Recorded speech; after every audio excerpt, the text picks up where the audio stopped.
Beyond Survival is the official podcast of Waymaker Institute. Our desire is to equip you as a follower of Jesus to thrive. Each episode reveals how the gospel impacts the entire human experience for the advancement of God's kingdom. Ultimately, Jesus' promise of abundant life means we are meant to go beyond survival. So, let's jump in with today's episode. Hey, welcome to the Beyond Survival podcast. This is the official podcast of Waymaker Institute, and we are helping you know how to thrive as a follower of Jesus. We have a really, honestly, it was kind of last minute, special guest, and it is Pastor Kevin Myers. He is the founding senior pastor of 12 Stone Church in Atlanta, Georgia, ATL. Yes. And I'm going to start off by honoring you, as I don't know if you're comfortable with this or not, but you're going to say go dogs? I'm going to, no. Although I do have family members that are Georgia fans. I'm a Braves fan personally. Okay, that's a good choice. We're going to chop all day. Nobody's a Falcon fan, so it's no problem. No. But I do want to honor you because, this is the official podcast of Waymaker Institute. And whether you realize it or not, Waymaker Institute will be part of your spiritual legacy because of your investment in our lead pastor at Waymaker Church, Pastor John, our partnership with your church, and just helping us cultivate a more strategic and purposeful way in which we train up men and women who are going to lead the church through the residency. And now with the addition of our academic program, it is going to be part of, again, I don't know if that's surprising to you, but I do think it's part of your spiritual legacy that obviously you have direct impact on a lot of people in the Atlanta area and so forth. But of each of the students that come through this, you also have an impact on them. And so we just want to say, thank you. I just want to honor you in that, and really thankful that you would give even some of your time to talk with us today. So thank you for that. That means a lot. Yeah. It really does. Yeah, absolutely. So I'm going to start off. Just real quick, could you tell us about your family? Oh, I can do that. Yeah. All right. I've been married for 40 years. Come on now. 4 decades. Decades. We hit 4 decades. Is that not amazing? Yeah. So she's put up with me for 40 years. Do each of those decades have a theme? Is that how they're broken up in your mind? Or is it more? They don't, but I will tell you this. I probably couldn't give you a theme for each of the decades, but here's what I have figured out. The older you get, the more you lump time in big groups. So you say, that happened in that decade. Yeah. So the first decade was challenging, and then the next decade was really learning how to parent, and the next decade was learning how to handle teenagers and on their way to adult. And now life's, I can't say better because they might hear this. But we're not that big yet, so they probably So we at least have our 4th kid who's in college, and we have 5 grandchildren. Yeah. So life's pretty sweet. 2 of our 4 are married, and one's a CPA in Atlanta with Delta Airlines, and the other's in college. And so we have a great family. And 5 grandchildren? 5. Come on now, 5 grandchildren. That's impressive, and they are amazing. You hear all those silly little kind of phrases, and oh no, the reason you have children is, someday they'll give you grandchildren. And you think, oh yeah, that's real, and you put up with your kids so that someday. That's actually true. Is it true? Oh yeah, no, I don't discipline the grandchildren. I take no responsibility. I have no intentions of changing diapers. I'm like Candyman is one of the names I said I wanted to be called, but I am Papa. That's awesome. So anyhow, they're amazing. 6 and under, great. That's so cool. Great little wonderful. Well, that's good to hear because probably by the time this episode's released, you'll have your second one. Yeah. She's about a month away from number 2 being born. Yes. So that's why you're having this child, is so that she will give you grandchildren. To build a legacy. That's what I'm going to tell myself when Isaiah, my 2-year-old, maybe hits me or lays in the middle of Walmart screaming. They give you reasons to want to be past it. To think about, in 40 years I'll be past this. 48. That's not very hopeful. Yeah, I wanted to be encouraging. Yeah. Do you feel like you've been inspired? Like, I can endure it that long. For 4 more years. Yeah. It'll get better. And so now, describe to us your spiritual family of 12 Stone Church. How would you describe 12 Stone Church? Yeah, we started at the end of '87. Planted a church down in Atlanta, left Michigan. Started, how do you say, from scratch. We didn't really know anybody down there, and it was so profoundly settled in our soul. Why? First of all, we love the Lord. We love what His church is designed to do. So you raise followers of Christ, but simultaneously be a place where you can invite spiritually unresolved friends, family, co-workers. We got to reach the community. So the church matters, but the church matters in great part to reach spiritually lost people. So we were really clear about that calling, that you couldn't pick one. People pit evangelism and discipleship as if your church has to pick one. And it seems that Jesus put those together as one great commission for us. Yeah. So we were going to figure out how to be a place, at least at that time, that's obviously been some time now, a place that would know the culture well enough to bring Christ into that culture and help the culture find Christ. And do it in what at the time, and even now, is culturally connected and makes sense to people without sacrificing the core of Scripture. And it has been a great run. It was a rough beginning. I don't know that we will ever want to get in that conversation. It was a rough beginning, and then after a decade, we got some momentum, and then God allowed us to reach thousands of people, and we're 8 campuses, and now we've been at it long enough to start making even some transitions. Which we'll get into that. But the heart. Somebody asked if somebody asks, what do you love about your church? They love Jesus. They have a great heart for each other, and they truly give themselves away. The church doesn't exist for itself, and I love their heart to give themselves away. So well, on that note, let's talk about development. So I mentioned earlier that even in the creation of the residency program here, it was only through a partnership and a relationship with 12 Stone Church that we were able to do that. In fact, our very first resident, I just talked with him on the phone last week. He's the lead pastor in a church in Florida. Come on. And he was our very first resident. He was on staff here at the church for many years, and then just was obedient to head down there and take over a church from his dad, his father, who founded the church, and he took over. But so your church has always, or I guess assume, has had a heart of development. Can you just briefly explain where does that come from? Why did 12 Stone take such an intentional and strategic step in developing church leaders? Where does that come from? Well, first of all, would you say the guy's down in Florida and he's lead pastor? Doesn't that give you a great sense of deep gratitude and celebration? Doesn't that fire you up? It does something in your soul that is undeniably affirming. And you're going to have your second. Okay, what a beautiful thing. But they're 2 years old, and then they're going to be 8, and then they're going to be 16 and out driving, and then someday they'll graduate from high school. And we often say that God makes them young, and you say, well, I could never imagine them leaving. And then He lets them become teenagers, and you think, I can't imagine them staying. And then they become adults, and you realize that God created a cycle for things to grow. And it's a beautiful design. And that's not just true in family, which is to be celebrated at every stage, but that is true in the kingdom.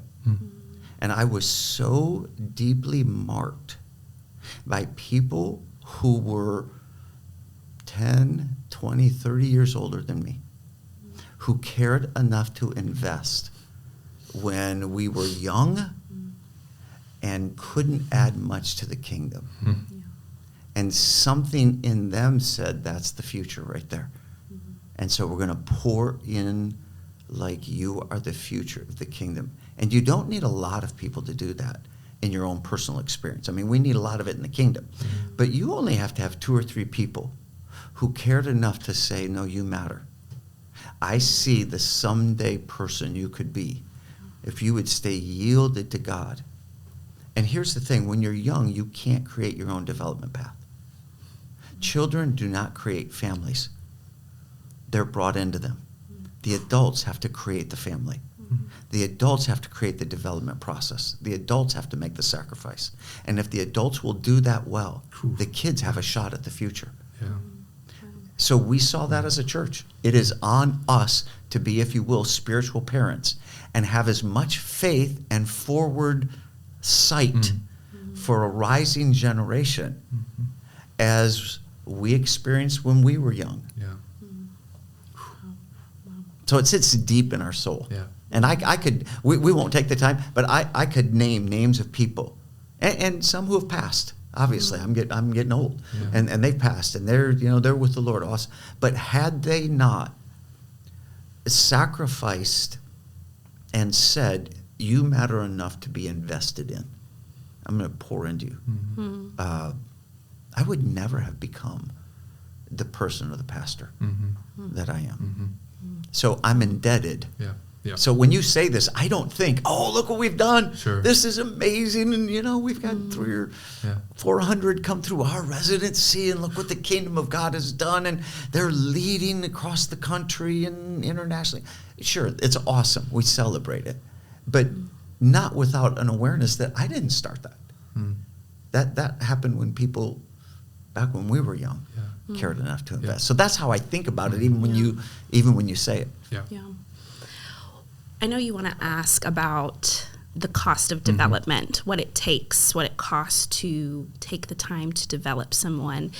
But I'm wondering if you can start with what is the cost of submitting to development. You're sharing that you wouldn't have been able to develop and build this church if someone hadn't invested in you.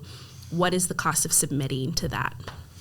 Well, I think we guess at what something's going to cost. And as a rule, before you've paid the cost, you see more benefit than cost. I think that's true until you experience it. So I think most parents believe that their kids are going to be special and awesome and add more joy. I mean, marriage is sometimes in trouble. Say we should have kids. Like that's going to bring you together. Oh dear God. Hey, if you don't have it together, they're not going to bring it together. The most they're going to do is tear it apart. Well, I don't think we have the ability to see the cost. I think what we know is what it's going to cost us in that moment. So the things that we can see, what it could cost us, are way below what it ultimately costs us. And that is true for parenting. So early on, we saw more benefit than cost, to be honest with you. We saw, we were going to pour in and we're going to raise up and we're going to help them discover their gifting and refine their calling and help them travel through. How do you get on God's purpose by God's power and not confuse all that? And how do you grow deep character within and depend on God so that you can be relied upon? And how do you value people and not use people? And that's a complicated thing in the kingdom. And then how do you understand your gifting? And how do we help you develop your gifting so that you can sharpen it and not compete in the kingdom? Because the kingdom is unlike business. You cannot compete in the kingdom. You can only cooperate. Business competes, I get it. But in the kingdom, you have to cooperate. So now you have to value your gifting, but somebody else's at the same time. And how do you do that when you have spirit in you that's got ego and competitiveness and capacity, and maybe your leadership gift is larger and somebody's administrative gift is larger over here, and somebody can communicate, and you thought, communication would be awesome, but somebody else has a better gift. How do you help a rising generation navigate a dependence and an intimacy? Okay, so could we envision the price of that? I don't think so. I think we overimagine, like having children. This is going to be awesome, and this is going to bring us together, and they're going to be grateful. Oh, are they going to be grateful? Oh my goodness, they will rise up and call us blessed. Yes. Well, parents think that about their kids too. And it's not. They're going to be 2-year-olds laying in Walmart, embarrassing you and making you wonder if this was a good choice. And then you know what? Some people are dumb enough to have a second. So do you really understand the price? Yeah. I don't think you do. Yeah. I don't think you understand the price of parenting. And yet you cannot imagine life without reproducing yourself. When God puts that in you, it's an on-purpose thing. I know there's a lot of conversations could be had about the emotional complexity of infertility and like, and that's not where I'm going. What I'm going is, in the creative design of God, He knit in us. You can reproduce yourself. And there is something profound and God ordained about pouring into someone else and seeing that transfer. Yeah. And curiously, you are frustrated and fulfilled all at the same time. So there's a cost. I just don't think we ever saw how costly it would be over time. But it's like parenting. So. Yeah, that's really good, because there will be, ironically enough, over time, as we've been able to do, the internship and the residency, and whether locally or maybe we've sent out men and women, and they contact me and they say, hey, we want to start some development program, right? Help us to start some development program. And oftentimes my first response is, are you sure? Right. Do you really want to do this? Do you really want to church of 2-year-olds? We have the budget. They're like, oh, we have the budget. We have some money set aside. I'm like, oh, no. Do you know the cost? So in your time, if you could just, because I think even if someone's listening to this and they're young, I think it is helpful at some point as a child to recognize what your parent, I think there was something shifted in me when I began to see how much my parents actually sacrificed for me. There's something shifted in me. So for the young person that's listening, could you speak as a church leader? Sure. To what did it cost 12 Stone to really take on this mantle of developing the next generation of church leaders? Let me talk costs, and then you shut me down, because I could talk. Come on. All right. I could talk forever. Yeah. Okay, let's start here. When you are an adult and you have dreams and visions and passion for the future, if you spend all your effort and energy advancing yourself, developing yourself, reaching your potential, the moment you decide to have a development invested leadership environment, you're going to have to sacrifice a portion of that. You're going to have to say, I might not be able to go as far as I could as a leader in order to give 10% of that energy, 15% of that energy into someone else. It's exactly what parents do. Parents might have gone further in their career, enjoyed their hobbies more, had more time to themselves, had they just remained solely about themselves. So the first thing a church does in a developmental culture is say they're important enough for us to sacrifice a piece of our future, a slice of our time, an element of our ego. We're going to have to die to some things for them to have a shot at the future. And that sounds easy until you do it, until you start experiencing it. And then you think, well, we could afford this. And we were never close on what it would cost. Oh, my gracious. So they don't think about it. Yeah. But developmentally, we have a guy like Dan Ryland, Dr. Dan Ryland, who is a phenomenal developer. But then that means the whole congregation is paying salaries and investing dollars and tithes and offerings for a person to give a percentage of their time to pour into a rising generation.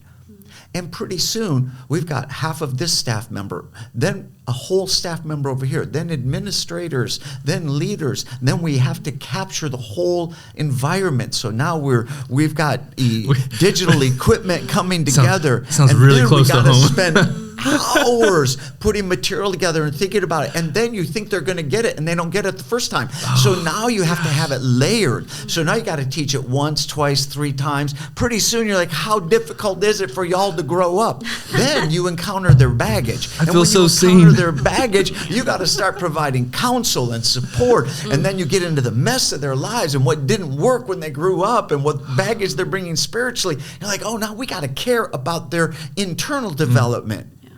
And you're writing checks, and we'll spend $500,000 next year of people sacrificing tithes and offerings just financially to have the possibility of our residency. Wow. And that's not even getting into all the expense. Yeah.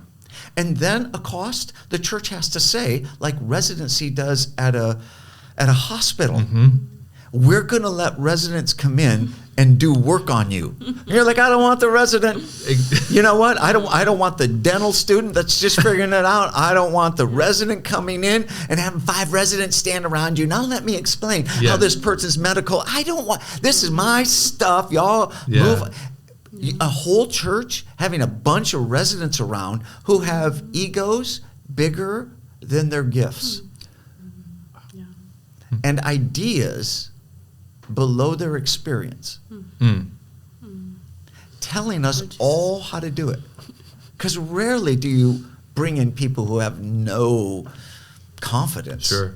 They have confidence way beyond their capacity. Yeah. And you have to value them enough to give them enough grace to have a shot at ministry and make mistakes. And your whole church has to absorb that. You have to care enough to give grace and space for them to figure out how to be kingdom impact players on your dime, on your time, on your watch, under your investment, whether they're grateful or not when you're done. Yeah. Well, have we gotten into any of you what you mean by cost? Oh man! I'm just gonna, and if any church leader asks that again, I'm just gonna take this clip and then just I'm just gonna send it to them and say, just listen to this. Yes. And then if you still want to do development, or even parents, older people, younger people, I feel like what you just said applies to so many different types of people, parallels. Because everyone in the church is a leader in some extent, whether you are leading a congregation or leading, your own family. And I wonder, sorry, you were going to say something. No, you're on it. I wonder what you would say, how, it's called Beyond Survival, this podcast. We've talked a lot in the past about survival mentality for Christians. How does someone that is in that development stage, who is developing large groups of people, how to the sacrifice they're making not turn into survival? What do you do? Is survival ever a good thing? And what do you do to combat those tendencies? Well, I'll see if I'm answering your question and see if I'm interpreting it the way you're asking it, because beyond survival means this: you don't want survival to be the primary goal. Right. So whether you use the word thrive or get into a summit at the top of a mountain, what you want to do, I assume, is inspire beyond merely, I just want to get through this. Great parenting is not survivalist. It's not getting through this. It's getting through to them so they can become who they were created to be. We're not developing them to get through something. We're not just trying to get another day done with our kids so that after 5 years, 10 years, 15 years, 20 years, we did it. Look, I gave you food, I gave you shelter. For heaven's sakes, get out of here and move on. So if you don't get a vision of what the summit looks like, so that this long, demanding, worthwhile price you pay to march up that mountain, if you don't have a sense of that, you won't do the hard things to get up the mountain because you lost sight of the vision. So you have to see who they're becoming and what God is doing. And that's what drives you. It's not survival. Survival is just getting through the day. But vision is getting to the top of the mountain. Vision is saying, I see who they could become. I see what God is forming in them. Whether it's your child or people you're influencing in ministry. Frankly, if you're in ministry and you're helping people, you say, I see what their marriage could become. And we're going to pay a huge price as a church to help them develop their marriage into what it could become. I see what would happen if that marriage got healthy. Those kids have a shot. But the most detrimental thing to the development of a child is a broken marriage. So when you say as a church, oh, we're going to help develop marriage, what are you really doing? You're transforming a generation when you transform that marriage. But you got to see at the top, that's top of the mountain stuff. So then it's not just survival. When you see who your child is going to become, when you see who this next intern or resident or potential leader could become, you're not just trying to survive. You're trying to get way up here to something that they can't yet see. And that's how you make it. So when you say, how do you make it? Well, you know what? If you get a bunch of moms together, of toddlers, they support each other and they remind each other what we're doing. Oh, this is difficult. Oh, this is demanding. Oh, this is exhausting. But, and then whether they know it or not, they talk vision. And they talk benefits and they talk value and they say, oh, but weren't they the cutest thing? Oh, but wasn't this precious? Oh, but did that stir your heart? Oh, but don't you want to see them become? You start breathing life into each other. So people who are paying prices are supposed to breathe life into each other about the summit of where we're all going. Or you will quit. You'll just quit climbing.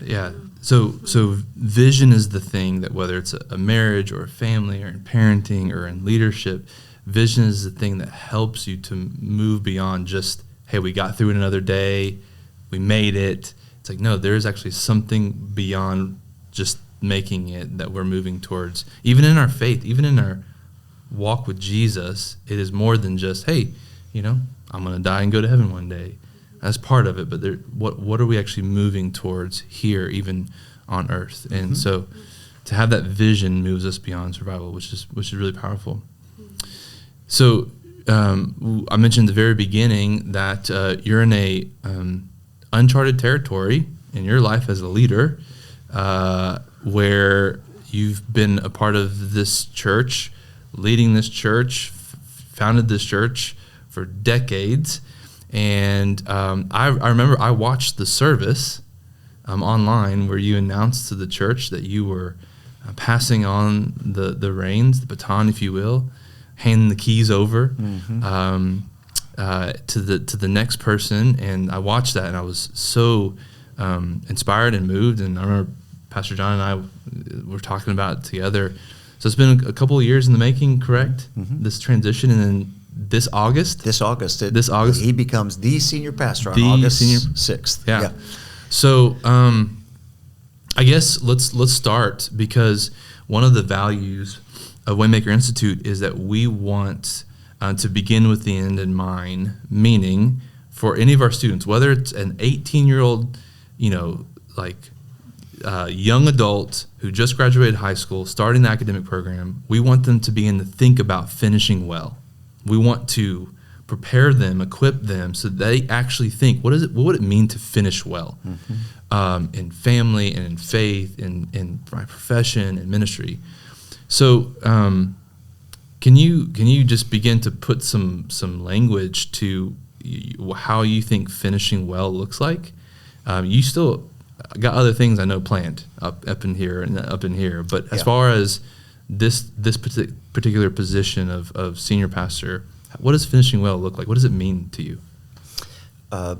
If being a senior pastor was the finish line, then I could not do this. So you have to be very careful what you pick as finishing well. So you have to decide that finishing well is pleasing God until he takes me home. That's finishing well. Up until then, I'll have a lot of assignments. One of them happens to be being senior pastor of 12 Stone, but I had another job before it, and I'll have another job after it. So it's important that while I am defined by the experience, I do not find my identity in the role. And that's really easy to say. It's just complicated to do. So we wanted to be part of a church, if God would let us, to plant a church and be a part of it for a lifetime. It always sounds awesome. It's kind of like I'm going to be a dad forever, but the reality is there's a season, which I have been through, whereby you help your kids become their own person and then become independent from you while you are relationally interdependent. Now, how do you do that? Because that's what parents are supposed to do. So if the goal of parenting was always to keep my kids around, then they would have failure to launch forever, and I would keep them around forever. So it's really important that when we say finishing well, I'm not just simply figuring out how to finish well as senior pastor. That is not my finish line. I was called to pastor when I was 16 years old, and I knew it, and that's its own story. But it was very clear, very distinct, that I've known my whole life. I'm still going to pastor when I'm not the senior pastor of 12 Stone. I'm still going to pastor. I'll probably pastor in some form, even without the title, until I die. Because that's a calling on my life. This is a role.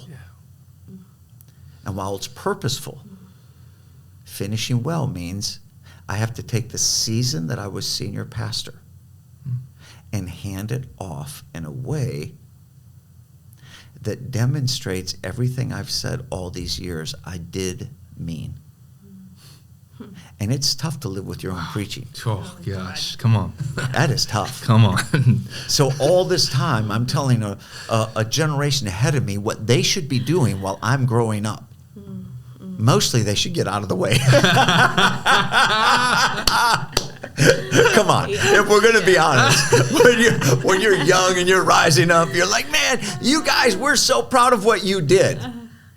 But you're done. Yeah. And what you need to do is have the courage to get out of the way and let the rest of us lead. Yeah. Well, that's how you think when you're young. And then when you get mid-stage, you get some level of effectiveness, etc. So you got all these stages you go through. So one of the things that marked me is we moved into our largest facility. We call it Central Campus. It has about 2,400 plus seats. And it was a very... It took a lot from me as a leader to agree to build a facility of that space, because that meant I had to believe God would build a church and multiply it that would justify that space. And when I'm a kid, the largest church I've ever been a part of was a couple hundred people. And then, it grows over time, and then you get in this multi-campus and this large, and you've grown into it, but you're like, oh, I got to believe God for this. And when we moved in, the most marking thing God asked me to do, I was in my office alone. I'm like, a first time. And I mean, it's an office. I don't know how this comes across, but I'll just say it. I got to get it off my chest, okay? Go. I have a real office. I have like a little place to study. I have a little mini kitchenette with the sink, and I have a little mini fridge, and then I have a living room seating area, I have a bathroom. Yeah. And I'm like, that's it. I have arrived. And I'm in that office, and it's just me. It's me and Jesus. It's the Father, it's the Holy Spirit. But let's have a moment together, shall we? We didn't arrive, but it's so close to arriving. It's just so close. And the first prayer of the Holy Spirit, I mean, it was so unmistakable. It said, all right, let's have our first prayer. I said, let's do it. He said, I want you to pray for the next senior pastor.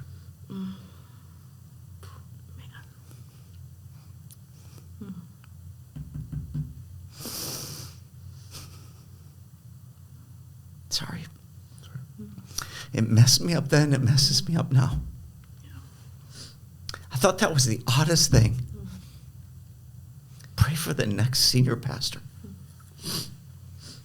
I got on my knees, and the first prayer in the office was, God, help me handle this space and place in such a way that the next senior pastor who walks in this office has a chance to honor you. Because this ain't my office. Yeah. That was so marking. I had to orient my ego so that I'm not confused by the role I was asked to take. Well, I can teach that stuff all the time, but now I'm 61. I'm going to be 62 this summer. And during this whole COVID season and getting some confirming things from the Lord as to make the transition and who it should be and how to do it. Well, I've spent my life telling people to obey God, no matter what the cost. I didn't know what this would feel like, but this is a season where I have high, can I say this? Can I say what's on my mind? High influence and declining relevance. And that is not offensive to me. I'm not figuring out how to be relevant to an under 40 generation. I'm 61 and a half. I have 5 grandchildren. I know what I used to think about guys my age. I used to think, oh, you are just sweet little grandpas. And why don't you go in the back and listen to what we're doing? And I'm in this season where I'm saying, I should go practice what I said I believe.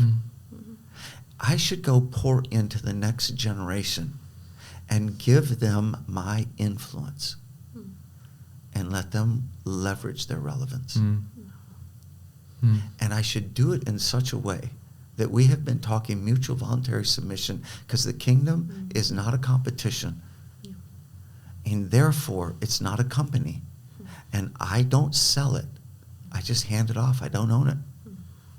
So I should be able to work for the next guy, come alongside him, move in the basement of the house, and let God anoint the next leader.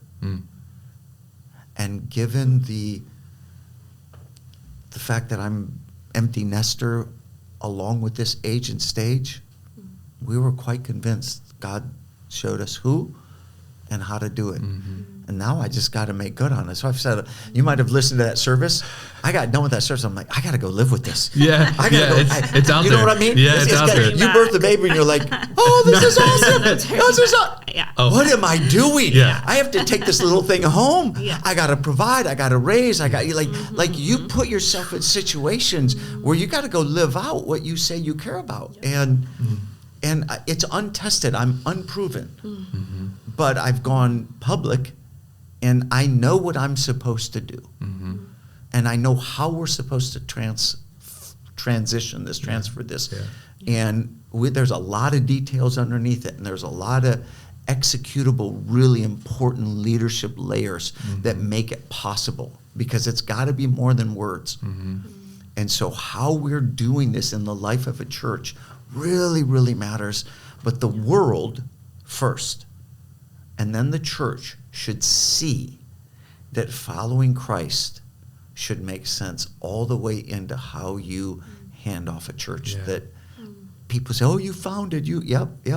Oh, no, I don't own it. I don't own it. So. I just this morning you preached twice, and so I sat under that teaching in both services. And so when I hear you, when I look at you, like I don't feel like you're running out of gas. Like you're like I'm not. I know. And so how do you can you get a little bit more detailed of how you begin to sense that the timing of this transition? And it wasn't because like a basketball player or like a football player, like, hey, they're beyond their prime. They're really everyone needs to call out what everyone recognizes. They're struggling right now, even though they think they're still 25 years old, right? For you, give a little more language to how did you know that it was time? Yeah, well, I am a student of leadership. I think I have the leadership gift. I've invested heavily. Leaders are supposed to see things. If you're truly leading, you're supposed to see things sooner, faster than others, and make decisions accordingly. So people who are leading usually feel the weight and the loss of something, or the excitement and possibility of something, if not all of it, way before everybody else. So it is my job as a leader to look at the culture, to listen to the Holy Spirit and say, this place needs to become a church that can reach the rising generation. And at my age and stage, I'm too irrelevant. Stay with me. Not to the kingdom. Not to someone like Jason Berry, who's going to be the senior pastor. He's 40. He'll be the senior pastor. I'm not irrelevant to him. What I know in leadership is valuable to him. But everybody under 40, the younger you are, the less relevant I am. My calling in life is not to figure out how to reach somebody's generation other than mine. I often say it. I hope this isn't too sarcastic for a podcast, but I love that. It's a love language. I'm not going to get tattoos and skinny jeans and go figure out how to go reach a generation that I'm not even native to. Yeah. I'm actually going to teach my generation how to sacrificially care about this church and let the whole next generation lead. Wow. So like one time we gathered, my wife and I gathered, 800, 900,000 people over 55 while we're doing this transition. And we had a little party. And we called it Party with the Purpose for the Old People. And after I announced this, I said, look, I want to talk to y'all. We came in, and I brought the young, cool band, and we're worshiping. And I'm saying, now, how many of you want to sing? And I named a couple of songs that were more our generation worship songs. And they're like, yeah. And I said, we're not going to. I said, because we're not going to create a church for old people. You are going to learn how to love their music and be a part of their church so that your grandkids have a place to go. So we're all done with this being our church. It's their church. Now let's figure out how to give, serve, and be a part of something that allow us to be spiritual grandparents. We have got to become spiritual grandparents. And grandparents pay for the movie. They just don't pick it. Cool. Come on. Wow. So we have a spiritual role. And what happens in churches is you either end up with a church that's all old people because the pastor stays there forever and says, I don't believe in retirement. I don't either, and I'm not going to retire. But I am going to reposition myself so that the younger generation has a shot. So you either end up with a church that's all old people or a middle-aged church that reaches teens and doesn't have any old people or young people because they only know how to be their generation, or you have a cool, up-and-coming next-generation church and they don't have to have a children's ministry because they got all 30 and under and all they got is a nursery. I think the church, if done well over time, at least in our situation, because of the years we've been there, we can be an intergenerational church so good. That allows leadership to always be in the hands of the person raising a family. Now, I don't think that's necessary everywhere. I think it's necessary for our church at my age and stage. I don't think it's necessary everywhere. But I know our calling, and we're going to be an intergenerational church. So part of what my wife Marsha and I are working on is how do we go lead the few thousand 55 plus who are like, what, are you leaving? No, I'm not leaving. I'm moving in the basement. You built a house. You can't move in the basement. No, we're moving in the basement. The kids are going to take over the main floor. And occasionally they'll invite us up. It'll be awesome.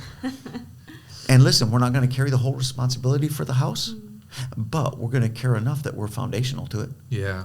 And so how do we set up the finances, and how do we set up the church, and how do we release them, and how do we transfer leadership, and how do we let them set vision, and how do we celebrate them, and how do I give advice without making a decision, and how do I empower without discrediting, and how do I take offense and absorb it and not let it become bitterness, and yet not have to speak into it? How do you go do all that? Yeah. Well, I don't know, but that's the stuff we're investing in. Are you talking about leading a church or parenting? Did you get the point? Yeah, I did. Because it's like loud and clear. It is grandparenting adults. Yeah. So you really are parenting adults. So my best work is to go help the 35 to 45-year-old kingdom leaders who are on staff in our church to know how to lead the size of what God is entrusting to them while they decide what does the ministry look like. So I got to build them into leaders, spiritual leaders. They got to figure out what that looks like in actual ministry. So I'm not defining the ministry. I'm not even casting vision. I'm developing adult leaders. That development never stops. So the stuff I would have done in their lives when they were 18 to 22, 25 to 30, I'm putting that same kind of energy into 35 to 45-year-olds. So good. Without having to manage, control, or own it.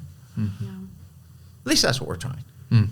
You know what? Maybe someday I'll listen to this podcast and go, that was dumb. That didn't work. Well, you put it out there. It's bold. I like it. I like it. No, I feel like I've never heard it articulated in such a clear way, and even like how the church reflects the family, the model and the design that God created. And it's like, it makes sense now, like knowing that you're a direct influence on Pastor John, because he invested in me and asked me to teach when I was 24, and I thought he was crazy.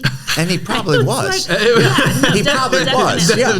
Definitely. And in my mind, I'm like, what? Like, this is terrifying. Why would you give this baton to, I'm immature. What is this? But seeing where you are at, where your church is at, the fact that you have someone who is now in their 40s that you can pass off leadership to, the cost is worth it. It's worth it, the return that you get back. And it's not even that you're getting that return back, but it's worth it. And it makes so much sense, and even gives me encouragement for whoever God will call me to lead, including my children, like to maintain that vision, because that can be so hard, but it's worth it. And if we play with this whole finishing well, what if finishing well means my job is to make sure that the next senior pastor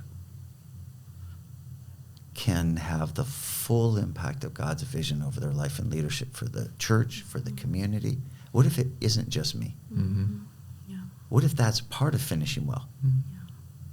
Well, then I won't resist this. I'll lean in. That is part of finishing well. Maybe we're too small in our thinking about finishing well. And maybe for that matter, maybe heaven isn't as inactive and go nowhere as we describe it. We describe heaven as if when you arrive, you quit all the adventure.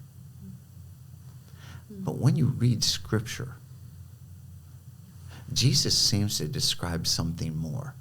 I don't know, why are the disciples on 12 thrones, and what's going on in this creation of a God who is creative? I do not believe that heaven is absence of adventure. I believe it's the beginning of discovering the size of a limitless God's adventure for us. And somehow we're qualifying. So I don't even think of myself as I'm doing this to death. This is going to sound weird. I don't talk about this on Sundays, but I kind of imagine that if I do this well here, I might get a more adventurous trust of work for the kingdom up there. And it's not saving souls, that's all done. And it's not for the church, it's been redeemed. But this is a forever present divine being. I don't think he ran out of ideas and purpose when we get to heaven. So I have every intention of being engaged in adventure, and I don't want to disqualify myself at the end of my years here. So we tell our old people, we say, you can't let the fourth quarter of your life on earth have the least impact, because your next stop is Jesus. Is that really what you want to take? Gosh, yeah. Man. You really want to say, oh, I retired from the kingdom. Yeah. I mean, retire from your job, sure, but you can't retire from the kingdom. So who else is going to reach our generation if not us? You're not going to reach our generation. My generation is not going to listen, as a rule, to 20-somethings. Of course not. They can't. They have no experience. Okay, great. So I still got people to reach. Anyhow, now I'm rambling. No, so we, last thing, we'll land the planes with this. One of the things, specifically when we have church leaders on, one of the things I love to ask is this question, because there are a lot of people who, when they look online in media or just around, and they look at the church, there's not a lot of hope. Maybe they hear a lot of bad news, or leaders who maybe aren't living up to an expectation or standards, or I don't know, maybe they're hurt by the church. There's a lot of. But when you, in all of your experience, and behind the scenes, when you think about the church moving forward, the bride of Christ, do you have hope? And if so, why? Why do you have hope in the bride, the church? I won't do the hype answer, because that's at risk. It's a good enough question that deserves a real answer. Do I have hope? Well, of course. Why? Because Jesus does. Because the Almighty supernaturally ordained the birth of his church, and you watch the last 2,000 years, and whatever depressed, discouraging, sad, dark season that we saw in the life of the church, he never did. So he does not have a problem pruning his church or sustaining his church or advancing his church. This is not complicated for him. He's already ordained a hope that is certain and sure for his church. So there's a piece of me that's like, well, why would we even talk about it? Sure. Now, do I think we're in a complicated time for his church in America right now? Oh, absolutely. Do I think that it's connected to media and the fact that every human being has a platform to share an opinion, and that secular humanism has control of media, and that people now see everything when in previous generations they only saw slices? And so now if you want to see all the bad, you can see it all at the same time. And when you see enough bad, you think it undoes all the good? Sure.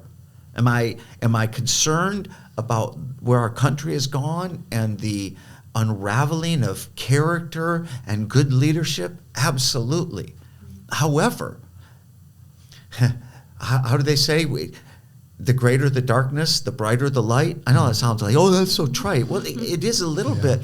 But to some degree, you almost shed the people over the last 2 or 3 years as cynicism rises. You shed the people who aren't really following Christ. There's nothing more aggravating to the church than to have somebody say, I follow Christ, when you know they don't. You're like, I'm watching your life.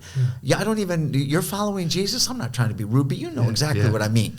And y'all know who you are if you're listening. He's like, dude, quit saying you follow Jesus when there's no real effort to follow Jesus. That destroys the church. Well, to some degree, the church is being shed. Pruned, that's kind of pulling away from the church, and the only people hanging on are people who are sincere, and the church hurt you. Well, if you are in a relationship, I promise you've been hurt by somebody and you've hurt somebody. The church is nothing more than people. I've been hurt by the church too, and I'm the church. People say, oh, you've hurt me, and I don't even know what they're talking about half the time. I'm like, I didn't do that, but whatever, I'll take it. I'll take it, because I'm a leader in the church, so I'm going to take it. But listen, when you come to Christ, that stuff gets healed. And now you need time to get past your wounding. And I have a lot of baggage. I come from a family who is in the church. Dad was on the board, helped lead worship. There was corruption in the family and in the church and dysfunction, and they divorced, and my dad went the other way, and we were estranged for 40 years. I mean, I don't have like, ooh, let me tell you about my happy family. I was hurt by the church. So it can explain me, it just doesn't excuse me.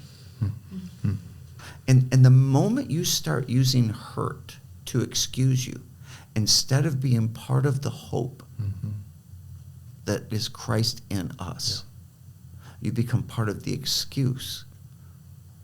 And that is discouraging. So I have little hope for the church if it's going to be all about victims who are excused for not following Christ. I have huge hope for anybody who will say, Christ can heal me, help me. This may explain me, it does not excuse me, and I'm being transformed by Christ. And that's never going to end till he comes. Yes, and that's it.